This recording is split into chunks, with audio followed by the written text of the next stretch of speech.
وذكر فإن الذكرى تنفع المؤمنين.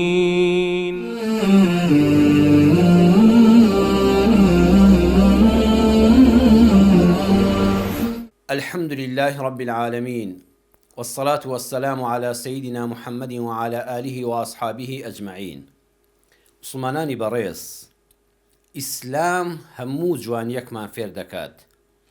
یەکێ لەو جوانیانەی کە ئینسانی مسلمان بە پابەندبوون بەم ئیسلامەوە فێری دەبێ و لێی تێدەگا، ئەوەیە بیرت فراوان دەکا. ئەم ئیسلامەتیە نەک مێشکماندا ناخە. زۆر ناحاڵی هێڵە مسلمانان وشکن بە پێچەوانەوە. ئەوانەی هەڵگیری بیر و باوەڕی ئیسلامەتین، ئەلحەمدولیلا دایمە مێشکیان فراوانە. لە مانجی قورئاندا دەچینەوە خزمەت قورئان بزانین چیمان یاد دەخاتەوە.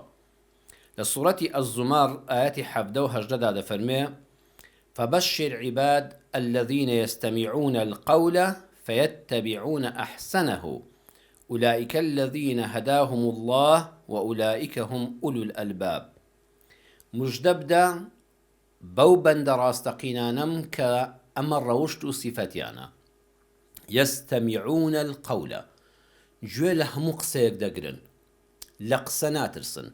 جا يستمعون بەڕێزان کتێبیش دەگرێتەوە. ئێستا تۆ کە کتێبێک دەخوێنیەوە وەکەوەیە نووسەر قسەت بۆ بکە، کەواتە خوێندنەوەش هەر نووسینە، هەر گوێگرتن لە کتێبێک، خوێندنەوەی کتێبێک، ئەمانە هەموو دەچێتە سەر يستمعونە.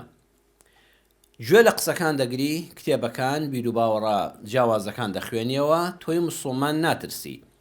بەڵام فەیەتەبیعونە کە گەیشتە شوێن کەوتن و کارپێکردن و بەرنامەی ژیان، شوێن کامەیان دەکەون؟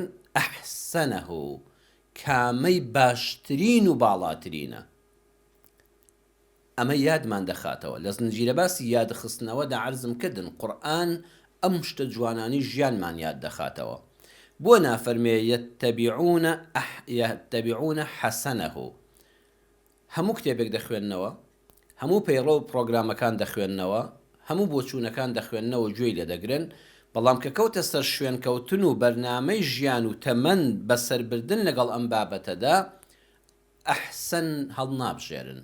یعنی لە نێوانی چاک و خراپە چاک هەڵبژێرن. نە، ئەحسەنەه، چاک هەڵنابژێرن، چاکترینەکە هەڵدەبژێرن. بۆ؟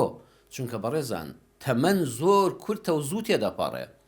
تۆ شتێک بکەی بە بەرنامەی ژیانت، ئەگەر حەسەن بێ، لە کۆتاییدا لێی پەشیمانی دڵێ بریا هەر ئەو هەموو چاکترینە هەبوو، من خۆم بە چاکەوە خەریک کرد. نا، هەر لە سەرەتاوە کە یەتەبیعونە دەستت کرد بە پەیڕۆ و پرۆگرامی ژیانت، بەردەوام بە شوێن چاکترینەوە بە، چونکە تەمەنەکە زوو تێدەپەڕێ. هاوار بە حاڵی ئەو کەسەی کە تەمەنی بە ئەخشەن دەست پێ کردووە، هەیە بەخوا بە ئەخشەن دەستی پێ کردووە لەسەر پەیڕۆ و پرۆگرامێکە کە خوای گەورە لێی ناڕازیە، کە دوژمنایەتی دینی ئیسلامە، کە وێرانکردنی قیامەتی خۆی و مسلمانانە. بەداخەوە ئەم کەسە لە ئەخشەن دەستی پێ کردووە. جاوا لە فریاکە ببێتە حەسەن، لە ئاخری تەمەنا زۆر کەس پەشیمان دەبێتەوە، بەڵام هەر فریای حەسەنەکە دەکەوێت، کە ئەوەش هەر باشە. بەڵام ئیسلام قورئان دەفەرمێت تۆ لە سەرەتای ژیانتەوە، لە کاتی ئیتیباع و شوێن کەوتندا، شوێنی ئەحسەن بکەوە، شوێنی باشترین کەوە. هەر کەسێک فکری کراوە بوو، گوێی لە هەمووان گرت، هەموو پەیڕۆ و پرۆگرامەکان و ئاینەکانی هەڵسەنگاندن، بەڵام شوێنی ڕاستەقینەکە کەوت، شوێنی ئەحسەن کە باشترینە کەوت، خۆی گەورە دوو مژدەی دەداتێ: ئولائیکە الذینە هەداهم الله. ئەو خوا هیدایەتی داون. واللهی ئێمە الحەمدولیلا کە ئێستا ئاوا لەم ڕەمەزانەدا لە خزمەت قورئان داین.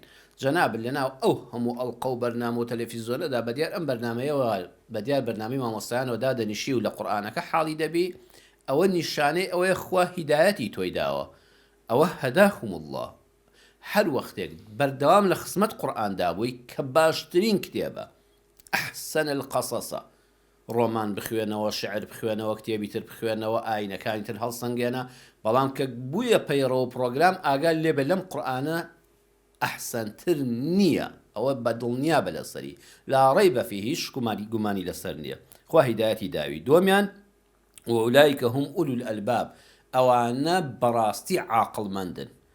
ئەوانە ژیرن، ئەوانە عاقڵن، ئەوانە عەقڵیان کار دەکا، تۆ دەچیە ڕیزی عاقڵمەندانەوە، چونکە لە کۆتایی تەمەنە ڕەنج بە خەسار نی، پەشیمان نی، کاڵک بە ئەژنۆ ناشکێنی، حەسرەت بۆ تەمەنی ڕابردوود ناخوازی.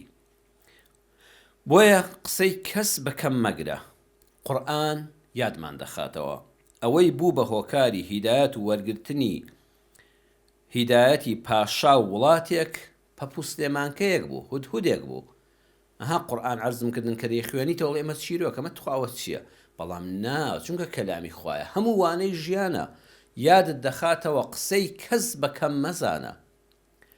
بە هەزاران مەلا و بانکخواز لەوە ئەچێ نانتوانیایە پاشای وڵاتێک موسڵمان کرد کە پاشاکە موسڵمان بوو، بەبێ شەک و بەبێ سیلاح و بەبێ شەڕ و بەبێ خوێن ڕشتن، بەبێ کاولکردن، ئەو وڵاتە هەمووی تەسلیم بە ئاینی ئیسلام بێ. کەچی قورئان دەفەرمێ پەپوسلێمانکەیەک ئەم کارەی پێکرا، تەیرێک باڵندەیەک ئەم کارەی پێکرا. لە سوورەتی ئەننەمل ئایەتی 20 بۆ 22 دا دەفەرمێ وتفقد الطير فقال ما لي لا أرى الهدهد أم كان من الغائبين لأعذبنه عذابا شديدا أو لأذبحنه أو ليأتيني بسلطان مبين فمكث غير بعيد فقال أحط بما لم تحط به وجئتك من سبأ بنبأ يقين. كان بكردي وبكرتي آوايا سليمان سلامي خوالي سربيت شاوي جرابنا ولا شكر سباكيدا یەکێک لە باڵندەکان کە هودهودە نەیبینی، بڕیاری سەریحی نەدا یەکسەر بڵێ ئەو بۆ غائیبە، فەرمووی من نایبینم یان غائیب بووە و خۆی لە کار دزیوەتەوە و بەبێ مۆڵەت وەرگرتن شوێن کاری بەجێهێشتووە.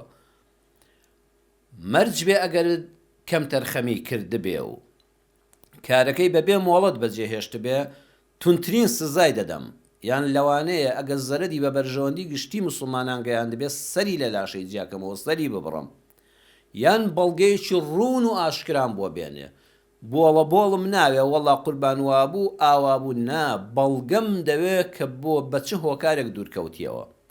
ئەوەنەی پێ نەچوو پەپوسلێمانکە هودهود گەڕایەوە، زۆر بە ئەمانەوە چونکە کاری چاکی کردو هیچ ناترسێت، لە تەنیشتی سولەیمانەوە نیشتەوە کە لێی پرسی بۆ دیار نەبووی، وتی قوربان هۆکارم هەبوو بۆ دیار نەبوونم، ئەوەی کەوا من دەیزانم و زانستم پێیەتی بڕوا بکە جەنابەت پێی نازانی.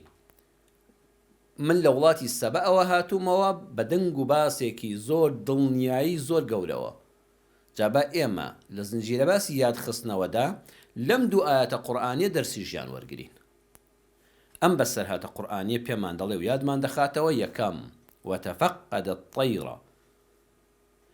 سەرۆکی وڵات، سەرۆکی شار، سەرۆکی فەرمانگەیەک، باوکێک دایکێک کە لێپرسراوی منداڵەکانێتی لە ماڵەوە ئەبێ لێپرسینەوە هەبێ بەڕێزان، ئەبێ لێپرسینەوە هەبێ، بەخوا ئەبێ لە مناڵەکەت بپرسیتەوانێ مەغریب بانگی داوە بۆ لە ماڵەوە نی، ئەبێ لە کچەکەت بپرسیتەوە دەوام تەواو بوو 2 سەعات دەبێ بۆ تۆ لەکوێ بووی، ئەبێ سوڵتانی مبین بەڵگەیەکی ئاشکرات بداتێ. جاوەرە بۆ بەڕێوەبەری فەرمانگەیەک ئەبێت لە فەرمانبەرەکانی بپرسێتەوە هێشتا 2 سەعات دەوامی ماوە هاوڵاتێک لە شارێکەوە هاتۆ بۆ ئیمزایە کەچی جەنابەت بۆ لەوێنی بۆ دیارنی، ئەبێ وڵات سەرۆکی ئەنجومەنی وەزیران لە وەزیرەکان بپرسێتەوە، وەزیر لە بەڕێوەبەری گشتی، بەڕێوەبەری گشتی لە بەڕێوەبەرەکان. بەڕێزان وڵات کە لێپرسینەوەی تێدا نەبوو لە ماڵێکەوە تا وڵاتێک وەڵڵاهی وێران دەبێ. وتفقد الطير ئەومان یاد دەخاتەوە. ئەی موسڵمانان لەناو خۆتاندا با لێپرسینەوەتان هەبێ، چونکە ئەگەر دیار نەبوو ئەبێ بپرسی بۆ دیارنی، بۆ بێبەرهەمی، بڕواتان هەبێ وڵات بەس بەوە کاول دەبێ. خوای گەورە ئەم کوردستانەمان پارێزێ، هەیە بەس کورسی کوژ و موچە کوژە، هەیە بەس کورسی دەکوژێ، یعنی ئەم پۆستەی داگیر کردو ئەم کورسەی کوشت، ناهێڵە کەسێکی شیاویش لەسەری دانیشێ بۆ خۆشی کارەکەی پێ ناکرێ، هەروەها موچەکەش دەکوژێ، بەس موچە کوژە، موچە کوژی کورسی کوش وڵات وێران دەکا. دەرسی دووەم ما لي لا أرى الهدهد أم كان من الغائبين، هەرگیز لە بڕیارداندا پەلە مەکە، یەکسەر بڕیاری نەدا سزای بۆ دەرکە.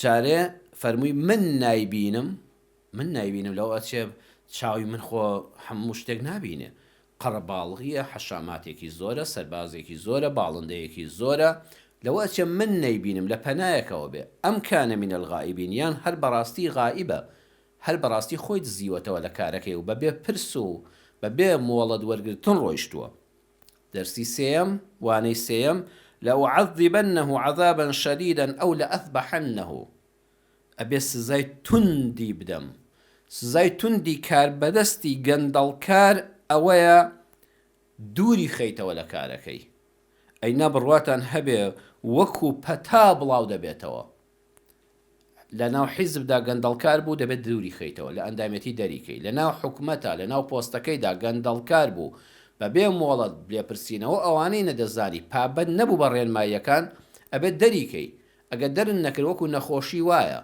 لە ناو سندوقێک تەماتەدا سێودا یەک دانەی گەنیوی تێدا بێ وریانەبی هەمویان بۆ گەندەکە یەک کارمەندی خراپ و نامبەرپرس یەک مەسئولی دز و گەندەڵ لە ناو حکومەتە سزای توند نەدرێ بڕواتان هەبێ هەمووان گەندەڵ دەکە هەموو دەبێتە چاولێکەری وڵاتەکە وێران دەبێ بۆیە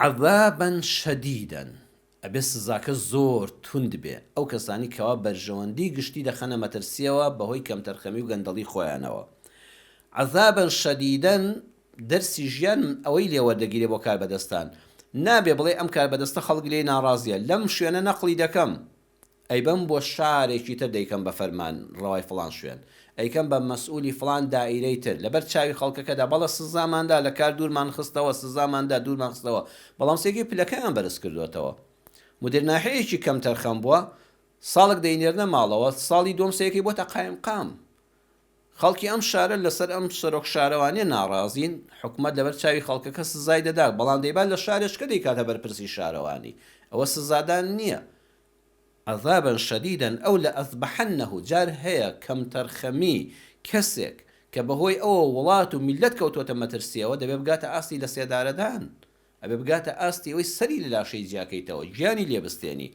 بۆیە ئەم بابەتانە ئەم بابەتە قورئانیانە بەڕێزە عەرزم کردن هاتووە ئەوەزانی چیرۆک دەخوێنیتەوە کە چی هەمووی دەرسی ژیانە ئیمامی قوشەیری دەفەرمێ عەذابا شەدیدەن یعنی لە خۆشەویستانی دای دەبڕم لە سجنی تەنهایی دەکەم لە سجنی فەردیدا دەیکەمە ژوورێکی دوو بە دووەوە بە تەنها کەس نەبینێ ئەوە عەذابا شەدیدەنە بەبێ مواجهە بەبێ چاوپێکەوتنی کەس و کار و ئازیزانی چوارەم هودهود هاتەوە مۆڵەتی تۆمەتبار بدە قسە بکە ئەبێ دادوەر بە ئەو پەڕی ئازادی بڕەخسێنێ بۆ تۆمەتبار هەموو کەسێک کە دەگیرێت لەلایەن پۆلیس و ئاسایشەوە پێی دەوترێت تۆمەتبار پێی ناوترێت تاوانبار دادوەر ئەبێ ئەو پەڕی ئازادی بدە بە کەسێک کە تۆمەتبار کراوە بە تاوانێک ئەبێ ڕێگەی بدا پارێزەر بگرێت جاریوا کەسەکە خۆی دەمردووە ئەبێ ڕێگەی بدا هەموو کەسێک پارێزەری هەبێت چاو لێ ئەوانەی کە یاساناسنوەرن لە قورئانەکەەوە هەمووی فێر بن هودهود هاتەوە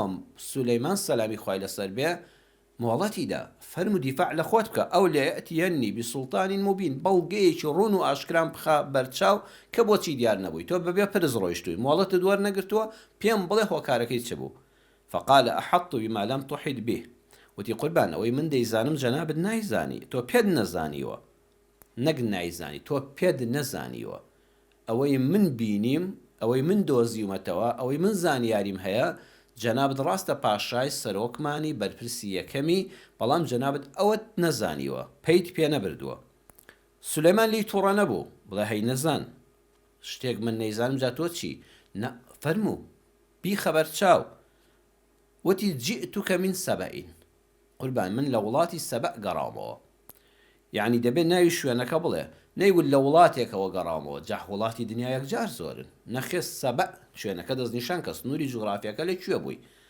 بینەبەئین نەک بیخەبەرین هەموو وشەکانی قورئان دەبێت ئیلا ئەو وشەیە بە ماناکە تێک دەچێت خەبەر هەواڵێکم پێیە نەخێت نەبەئم پێیە نەبەء یعنی بابەتەکە زۆر گرنگە پەیوەستە بە ئاینەوە پەیوەستە بە بیر و باوەڕەوە پەیوەستە بە گەل و میلەتێکەوە ئەگە فریا نەکەوین بەهۆی گومڕایی پاشاوە ئەوانە شوێنی کەوتون وەکو مێگەل هەموویان دەڵێن جەنابەت چ فەرمووی ئێمە وا دەکەین ئەگە فریا نەکەوین ئەمانە ڕۆژپەرستن بە ڕۆژپەرستی دەمرن سەرگەردانی دنیا و قیامەت دەبن ئەگە فریاشکەوین خوای گەورە هیدایەتیان بدا و مسلمان بن بەختەوەری دنیا و قیامەت دەبن. یعنی بابەتەکە زۆر گرنگە. بینەبەئین یەقین بە چاوی خۆم بینیومە قوربان، خۆم بینیم سوزدە بۆ ڕۆژ دەبن، خۆم بینیم ئافرەتێک کە عەرشێکی گەورەی هەیە و هەموو خەڵکەکە گوێڕایەڵیەتی، ئافرەتێکی بەهۆش و گۆشە، بەڵام بە چاولێکەری عیبادەت بۆ ڕۆژ دەکەن من دونی الله جگە لە خوای پەروەردگار، جگە لە ئەڵڵا سوبحانەه وتەعالە.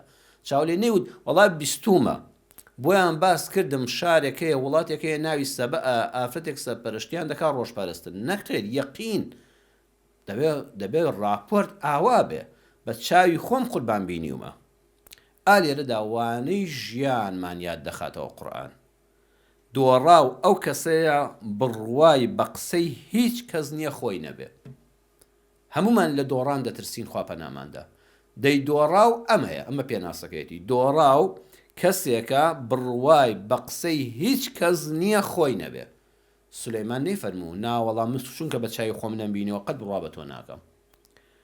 دۆڕاو کەسی تر چێیە؟ دوو کەس دۆڕاون. دۆڕاوی یەکەم ئەو کەسەیە بڕوای بە قسەی کەس نییە بە خۆی نەبێ. دۆڕاوی دووەم کە ئەمیش هەر دۆڕاوە ئەو کەسەیە بڕوای بە قسەی هەموو کەس هەیە، هەرچی قسەی بۆ بکات وڵا قوربان ڕاز دەکەی. یعنی ژنی وا هەیە فەقیرە میوانێک بێت دوو قسەی بۆ بکات بڵێ مێردەکەت خراپە بڕاکە خۆی بە تاڵاق ناندەدا. یەکێشکە بڵێ بەخوا فڵان کەس زۆر چاکە، بەخوا ڕاز دەکەی زۆر چاکە. ئەمە سەرگەردان دەبێت، ئەمە دۆڕاوە. بڕوات بە قسەی کەس نەبێت جگە لە خۆت، بڕوات بە قسەی هەموو کەس هەبێت لە ژیانە بە هەموو قسەیەک ڕوا بکەی، ئەم دوانە دۆڕاون. ئەی براوە کێیە؟ براوە و سەرفراز کەسێکە سەر بۆ حەق و ڕاستی نەوی دەکات، کاری بەسەر ئەوەوە نییە چێ قسەکەی کردووە. مەڕوانە بۆ قسەکە بزانە، مەڕوانە چێوتوێتی بزانە ناوەڕۆکی قسەکە و جوانی قسەکە لە چیدایە. سولەیمان سەلامی خوای لەسەر بێ قورئان یادی خستینەوە کە سولەیمان سەیری ئێوێ نەکرد باڵندەیەکی بچکۆلە هودهودێک و ئەم هەموو کارە گەورە. من لە بابەتەکەدا ڕوانم، ئەمە بابەتی تێداچوونی گەل و میلەتێک و سەرۆکێکی وڵاتێکە ئەگە بە بێ ئیمانی بە ڕۆژپەرستی بمرن. ئێتە من حەقم نییە بولبولێک جێڕاوێتیەوە، هودهودێک جێڕاوێتیەوە، کۆترێک جێڕاوێتیەوە، پاشایەک جێڕاوێتیەوە. لە سیرەدا پێغەمبەری خوا صلی الله علیه وسلم لە سیرەی مبارەکیدا و لە ڕێبازی پیرۆزیدا هاتووە کە لە جەنگی بەدرا حبابی کوڕی منذیر فەرمووی قوربان ئەم شوێنەی دیاریت کردووە وەحی خوایە یان پیلانی جەنگە و بیر و باوەڕی جەنابتە و جێگەی ڕاوێشکردن و جێگەی گفتوگۆکردنە؟ فەرمووی وەحی خوا نییە، خۆم وەکو خیتەی سەربازی وەکو پیلانی سەربازی ئێرەم هەڵبژاردووە، ئەلحەرب خیدعە، ئێرەم بە چاک زانیوە، بەڵام مەجالی گفتوگۆ و مناقەشە و گفتوگۆی تێدایە. فەرمووی قوربان من ئێرە بە باش نازانم، دەتوانین بڕۆینە پێشتر ئاوەکانی بەدر کانیاوەکان لە پشتمانەوە بن، ئەو کاتە ئێمە تێر و تەسەل دەبین لە ئاوا و تێراو دەبین و بەرامبەرەکەمان دوژمنەکەمان لە تین و ئانا چۆکی دەشکێ. پێغەمبەر صلی الله علیه وسلم یەقسەر بە قسەی کرد و شوێنەکەیان گواستەوە. وریابە بە گوێرەی عەقڵ و ئاوەز بڕیان لەسەر قسەی خەڵکی بدەن، نەک بە جلوبەرگی، نەک بە شکڵ و شێوەی. هەیە بە چاکەت و پانتۆڵ ڕیبات و بۆیم باخ و عینەشێکی ڕەش و جانتایەکی دیبلۆماسی ئەڵێ ئەمە بە دڵنیایی و پرۆفیسۆر و مامۆستای زانکۆیە سەرپەرشتی دایان نامەی دکتۆرای کردووە. ئێتۆ مە هەر قسەیەکی کرد نابێت لێوەرگری بە شکڵ و شێوەی مەخەڵەتێ. زۆر جا سەیر دەکەی هیچ خوێندەواریەکی نییە. قیروسیا کە خوێندەواری نییە هەیە عاقڵە زۆر زیرەکە خوێندەواریشی نییە، بەڵام سەیەکەی زۆر جێلە، زۆر نەفامە، زۆر کەودەنە، زۆر لەسەر ڕێبازی خوار و خێچە. بەڵام هەیە قسەی هەیە خەڵکێکی ئاساییە، وەڵی جل شڕێکە ڕێز و حرمەتم هەیە کرێکارێکە پاکەرەوەیەکی سەر جادەیە کە خەڵک بە خاوەن پلە و پۆستی نازانێ، بەڵام جاری وا هەیە ڕاوێژی پێ بکە ئەوەندە بە منتیق و بەڕێگە و جوانی شتت پێ دەڵێ یەکسەر بە قسەی بکە. مەڵێ ئەوە فڵان کەس جاوە عینوانیەتی، ئەوە وەزیفەیەتی، ئەوە شکڵ و شێوەیەتی، ئەوە جلوبەرگێتی، ئەوە قەد و باڵایەتی، ناسەیری ئەوە مەکە، سەیری ناوەڕۆکی قسەکانی کە. بەسەراتێکی شیرین هەیەڵەن کابرایەکی ڕێبوار لە سەکانی و ئاوێک تەماشای کرد کابرایەک وڵاخێکی پێیە، دوو تایت پێوەیە، بارێک لەم لا و بارێک لەولا. وتی بارەکانت چێ کاکی ڕێبوار ماندوو نەبی؟ وتی وەڵا ئەویان گەنمە، ئەوەشیان خڕەبەرد و خۆڵم تێ کردووە. وتی بۆ وتی آخر ڕاناوەستێ، ئەم لای دوو تەنەکە گەنمی تێدایە بۆی ئەو بارە لار نەبێتەوە بەم لادا هەندێک خڕەبەرد و گڵم هێناوە لەم لاشم کردووە بۆی ڕاست بێتەوە. کابراوتی وەڵا غەدرت کردووە، کارەکە نادروستە. وتی بۆ؟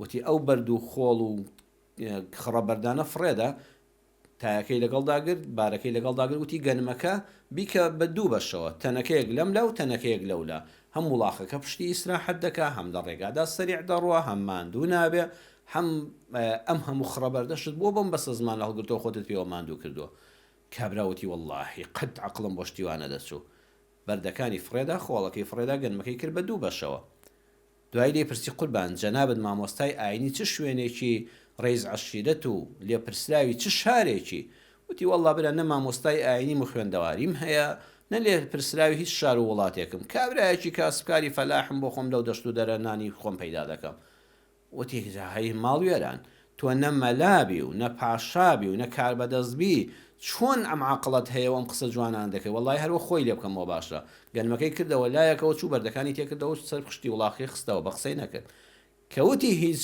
پلە و کارێکم نییە قسەکەشی ڕەت کردەوە ئەمە دەرسی ژیانە پێمان دەڵێ قسەی کەس بەکەم مەزانە جارێ سەیری قسەکەکە بزانە ناوەڕۆکەکەی بە کەڵک دەیاننا ئیتر چێوتوێتی گرنگ نییە وەڵی زۆر جار ئێمە لە وتاری هەینیە خۆماندا الحەمدلله بە فەزلی خوای گەورە لە چەندین ساڵی ڕابردوودا قسەی کەسێکمان هێناوە کە ئەسڵەن مولحیدێکە بێ باوەڕێکە شعری کەسانێکمان خوێندوێتەوە کە هیچ پەیوەستیەکیان بە ئاینی ئیسلامەوە نییە بەڵام قسەکەی جوانە بۆیە لە کۆتاییدا دەڵێم انظر إلى ما قيل ولا تنظر إلى من قال بڕوانە قسەکە و ناواخنەکەی و دەرس و عیبرەتەکەی مەڕوانە چێ ئەم قسەی و تۆ خاوەنەکەی چێیە والسلام عليكم ورحمة الله وبركاته وذكر فإن الذكرى تنفع المؤمنين